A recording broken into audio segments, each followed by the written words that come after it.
విశ్వకర్మ మిత్రులందరికీ పేరు పేరున నమస్కారాలు తెలియజేసుకుంటున్నాం. మరి ఈ సమావేశానికి మేము చేసి వచ్చిన పత్రికా మిత్రులందరికీ నమస్కారాలు.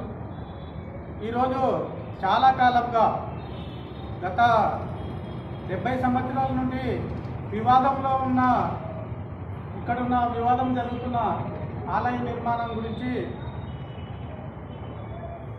గతంలో ఏం జరిగిందనే దాని గురించి నిజాలు తెలుసుకోవాల్సిన అవసరం ఉంది.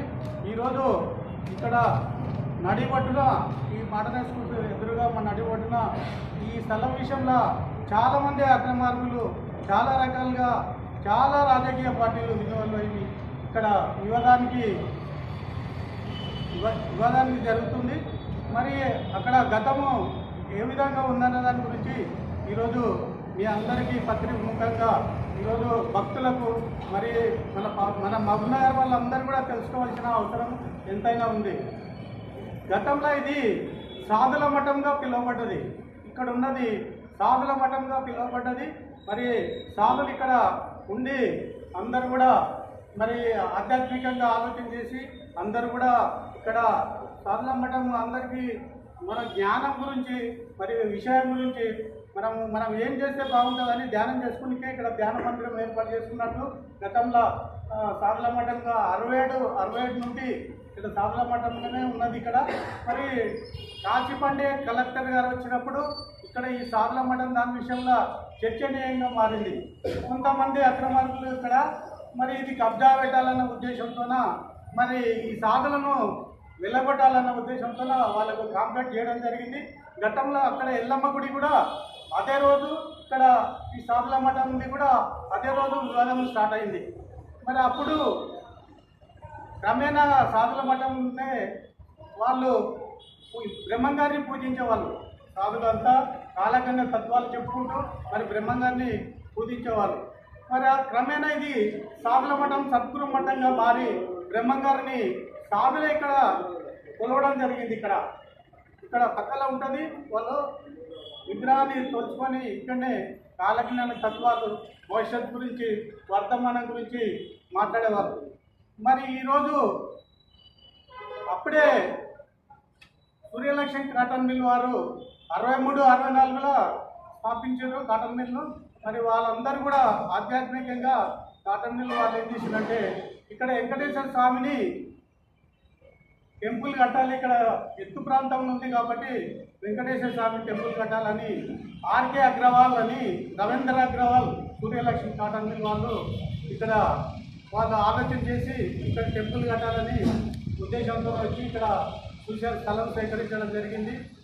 అప్పుడు డిసిఎంఎస్ బ్యాంకు తప్ప వేరేది ఇక్కడ ఏం లేదు. ఆ ఎస్పీ ఆఫీసు, డిసిఎంఎస్ బ్యాంకు ఇది ప్రభుత్వ స్థలం. ఇది ప్రభుత్వ స్థలం కాబట్టి దీన్ని ఇక్కడ సేకరిస్తే ఆ బ్యాంకు పక్కన ఇక్కడ 12 గుంటల ఈ భూమి 12 గుంటల భూమికి ల్యాండ్ చూపించమైనది. అయితే ఈ 12 గుంటల వెంకటేశ్వర స్వామి రిజిస్ట్రేషన్ చేయించారు. ఆర్కే వాళ్ళు రిజిస్ట్రేషన్ వాళ్ళ సొంత ఖర్చుతో కాటన్ మిల్ వాళ్ళు ఇది రిజిస్ట్రేషన్ చేయించడం జరిగింది. మరి రిజిస్ట్రేషన్ అయినాక ఎండోమెంట్ డిపార్ట్మెంట్లో రిజిస్ట్రేషన్ జరిగింది. దానికి సంబంధించిన పేపర్స్, ఎవిడెన్స్ అన్నీ మీకు ఈ పత్రిక ముఖంగా మీకు అందరికీ చూపించడం జరుగుతుంది.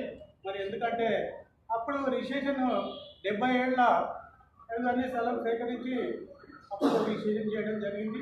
వెంకటేశ్వర స్వామి ఆలయం నిర్మించాలన్న ఉద్దేశంతో మరి స్థలం కూడా వెంకటేశ్వర కలిగేది కాబట్టి స్థలం ఎత్తు ప్రాంతాన్ని ఉండాలన్న ముఖ్య ఉద్దేశంతో ఇక్కడ ఇది చేస్తే ఆ స్థలం అనేది 12 గుంటలు సరిపోదన్న దాంతో అప్పుడు మరి ఒక లెటర్ పెట్టారు వకీల్ భీమయ్య గారు, మరి అప్పుడున్న ఆర్కే అగ్రవాల్ గారు ఒక లెటరు రాసి డికే సెక్రటరీ గారు చైర్మన్గా ఉన్నప్పుడు ఒక లెటర్ ఇవ్వడం జరిగింది.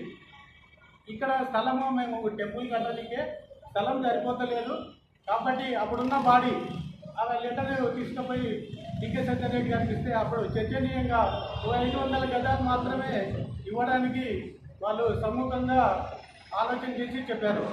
ఈ 500 గజాలు ఉన్నప్పుడు వీళ్ళందరూ కూడా ఏం చేశారంటే దాన్ని పూర్తిగా ఇంకా 8 గుంటల వరకు రావాలి, 12 గుంటలు మాత్రమే ఉంది, నువ్వు అర్ధ ఎకరం ఉంటేనే ఇక్కడ వెంకటేశ్వర స్వామి టెంపుల్ చేస్తామని చెప్పి వాళ్ళందరూ మాట్లాడుకొని ఒక తీర్మానం చేసుకొని చూస్తే స్థలము ఎప్పుడు కూడా క్లియర్ కాలేదు, వివాదము క్లియర్ కాలేదు. మరి అప్పుడే ఏం చేశారంటే అప్పుడు రిజిస్ట్రేషన్ ఉంది ఎండమెంటు, మరి ఇవన్నీ కార్యక్రమాలన్నీ జరిగినాక వెంబడే ఇక్కడ టెంపుల్ ఎలా అప్పుడు టెంపుల్ కానీ విగ్రహం కానీ ఏం లేకుండానే చిన్న ఫోటో పెట్టి చిన్న విగ్రహం పెట్టి మామూలుగా పెట్టి అప్పుడు కొబ్బరికాయ కొట్టి ఎండమెంట్ రిజిస్ట్రేషన్ స్టార్ట్ అయిపోయింది. ఇక క్రమాన వాళ్ళందరూ ఇక్కడ షాపులు వేసుకోవడము, మరి బ్రహ్మంగారికి పూజ చేయడము, అక్కడ మామూలుగా గుడి ఇదే గుడి ఫస్ట్ పెట్టిన గుడి అట్లే ఉంది. ఇదంతా ఏర్పాటు తర్వాత జరిగినాయి. మరి ఈ స్థలము ఇక్కడ ఉన్న టెంపుల్ అనేది అక్కడ షిఫ్ట్ కావడం జరిగింది. రెండు శివార్ల మధ్యలో తిమ్మసానిపల్లె గ్రామం మధ్యలో కాటన్ మిల్ వాళ్ళు అక్కడ స్థలం సేకరించి 89లో అక్కడ గుడి నిర్మాణానికి శంకుస్థాపన చేయడం జరిగింది. మరి అక్కడ టెంపుల్ కూడా 2 కోట్ల అమౌంట్తోన పెద్ద గుడి అక్కడ స్థాపించబడ్డది. మరి ఇప్పుడు ఇక్కడ ఇది అక్కడ వాళ్ళు పూర్తి చేసుకొని వాళ్ళు కాటన్ మిల్ వాళ్ళే ఏర్పాటు చేసిండ్రు, కాటన్ మిల్ వాళ్ళే అక్కడ షిఫ్ట్ చేసుకున్నారు. మరి అట్లే కంటిన్యూగా వీళ్ళు ఏం చేస్తున్నారంటే ఆ కంటిన్యూగా మధ్యలో కొంతమంది అక్రమార్కులు ఇక్కడ దూరి మరి వెంకటేశ్వర స్వామి మళ్ళా పునర్నిర్మించాలి, ఇక్కడనే ఈ స్థలంలో నిర్మించాలనే ఆలోచనతోన వాళ్ళు ఇప్పుడు మధ్యలో ఇక్కడ వెంకటేశ్వర స్వామిని మామూలుగా స్థాపన లేకుండా, విగ్రహం లేకుండా, స్థాపన లేకుండా ఇక్కడ నిర్మాణం చేయాలనే ఉద్దేశంతో ఇక్కడ ఉన్న వాళ్ళందరూ చేస్తే దీనికి రాజకీయ పార్టీలు అదునుగా తీసుకొని 10-15 సంవత్సరాల నుండి రాజకీయ పార్టీలు గతంలో ఉన్న మంత్రి గారు ఒకరికి గుడి కట్టమని చెప్తాము, ఒకరికి కూలగొట్టమని చెప్తాము, ఇట్లాంటి రాజకీయంగా తన లబ్ధి కోసం కొంతమందిని ఎంబడి పెట్టుకోవాలనే ఉద్దేశంతోన మరి దీన్ని ఇట్లా పెండింగ్ పెట్టుకుంటూ వచ్చి మళ్ళా నిర్మాణం చేస్తామని చెప్పి మళ్ళా గుడిని ఉన్నది చిన్నది ఉంటే కూడా అది కూలగొట్టడం జరిగింది. మరి ఇక్కడ ఎలాంటి రెవెన్యూ రికార్డ్స్లో కానీ ఎక్కడ కానీ డిసిఎంఎస్ బ్యాంకులో ఒకటి ఉంది, బ్రహ్మంగారి గుడి మఠం అని చెప్పి పానీలో కానీ రెవెన్యూ రికార్డ్స్లో అదే ఉంది. ఇప్పుడు మీరు అందరూ పరిశీలిస్తే అక్కడ రెవెన్యూ రికార్డులు కానీ ఎక్కడ కానీ ఇక్కడ టెంపుల్ ఉన్నట్లు కానీ ఇక్కడ రెవెన్యూ వాళ్ళు కానీ ఎవరు కూడా చూపించడం జరగలేదు. మళ్ళీ ఈ షాప్స్ని ఇక్కడ షాప్స్ కొంతమంది ఏర్పాటు చేసుకున్నారు. మళ్ళీ రోడ్డు వైపు కార్యక్రమంలో కొన్ని షాపులన్నీ డిస్మెంటల్ చేయడం జరిగింది. గతంలో కూడా బ్రహ్మంగారి గుడికి వస్తాము ఈ షాపులలో అందరం చేస్తామని చెప్పి అందరూ కూడా అగ్రిమెంట్ చేసుకున్నారు. అగ్రిమెంట్ చేసుకొని మన టెంపుల్కే మీరు కట్టించిస్తే టెంపుల్కే మేము పేమెంట్ ఇస్తామని చెప్పి వాళ్ళందరూ కూడా కట్టించడం జరిగింది. వాళ్ళందరూ కూడా అగ్రిమెంట్ చేసుకోవడం జరిగింది. మరి ఈరోజు 3 గుంటల స్థలం అనేది షాప్స్ పోయింది, 9 గుంటలు అనేది బ్రహ్మంగారి మఠం కోసం ఉంది. మరి నిర్మాణం అక్కడ షిఫ్ట్ అయిన ఉద్దేశాన్ని పెట్టుకొని ఇప్పుడున్న రాజకీయ పార్టీలను ప్రజాప్రతినిధులను మన నిన్న ఎమ్మెల్యే గారిని కలవడం జరిగింది. ఇది ఒక రాజకీయానికి సంబంధించింది కాదు, కబ్జా ల్యాండ్ కాదు, భగవంతునికి సంబంధించింది. అందరూ కూడా ఆలోచన చేయవలసిన అవసరం ఉంది. మహబూబ్నగర్ పట్టణంలో అందరూ కూడా ఒక ఆధ్యాత్మికమైన స్థలంలో వివాదరహితమైన ఆలోచనలు ఈ రాజకీయ పార్టీలు చేస్తున్నాయి. మరి దాన్ని కూర్చోబెట్టి ఏముంది ఇక్కడనా అక్కడనా ఆధ్యాత్మిక కార్యక్రమం అని చెప్పి లీడర్లు చెప్పడం లేదు. మేము రాజకీయంగా ఉంటాము, వాళ్ళని కట్టుకోమంటున్నాము, వీళ్ళని కూలగొట్టమంటున్నాము. మరి ఈ వివాదం ఇట్లే పరిష్కారం కాకుండా ఎన్ని రోజులు ఉంచాలని చెప్పి మనం అందరం కూడా ఆలోచన చేసుకోవాలని ప్రస్తుతంగా గతం ఇట్లా ఉంది అని చెప్పడానికి కోసమే ప్రెస్లో అందరూ మేధావులను మరి కొంతమందిని పెద్దలను మరి మనం కూడా ఏంటంటే పాఠంలో యూనియన్ ప్రెసిడెంట్గా చేసినా కాబట్టి అక్కడ పెద్దలతో తీసుకున్న సమాచారము ఇక్కడ ఉన్న పెద్దలను అడిగినా కూడా ఇది సాధన మఠమే అని చెప్తారు. కానీ ఎప్పుడు కూడా వెంకటేశ్వర స్వామి గుడి ఉందని చెప్పే మటము ఎప్పుడు కూడా ఎవరు కూడా తెలియదు ఇక్కడ మహబూబ్నగర్లో.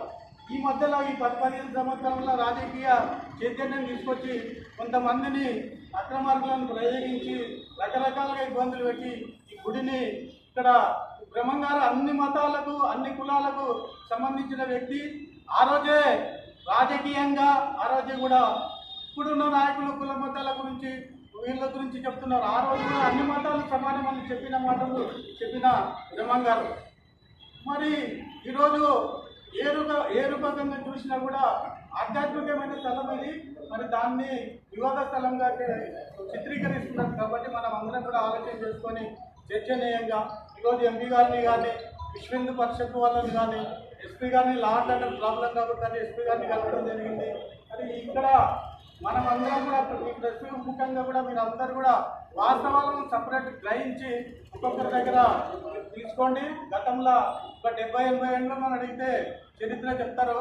ఏదంటే గతంలో ఇది సాధుల మఠము సద్గురు మఠంగా మారిందన్న సంగతి అందరికీ ఈ విషయం తెలుసు. గతంలో ఎవరిని కూడా పెద్ద మనుషులను ఆధ్యాత్మికంగా ఆలోచన చేసే యువకులను ఎవరిని అడిగినా కూడా ఈ విషయాన్ని వాస్తవాలు చెప్తారు. మేమే కాకుండా కూడా వేరేలను కూడా అడగవచ్చు. దాన్ని వాస్తవాలు బయటికి తీసుకురావాలని మిత్రులకు ప్రశ్నముఖంగా మీ అందరికి కూడా చెప్తున్నాను. ఇది కంటిన్యూగా ఈ 3-4 రోజులు ఇక్కడ ఇప్పుడు వైకుంఠ ఏకాదశి నాడు మరి ఈ ఉత్తర దానం తెరవాలన్నది ముఖ్య ఉద్దేశంగా కార్యక్రమాన్ని ఏర్పాటు చేస్తున్నారు.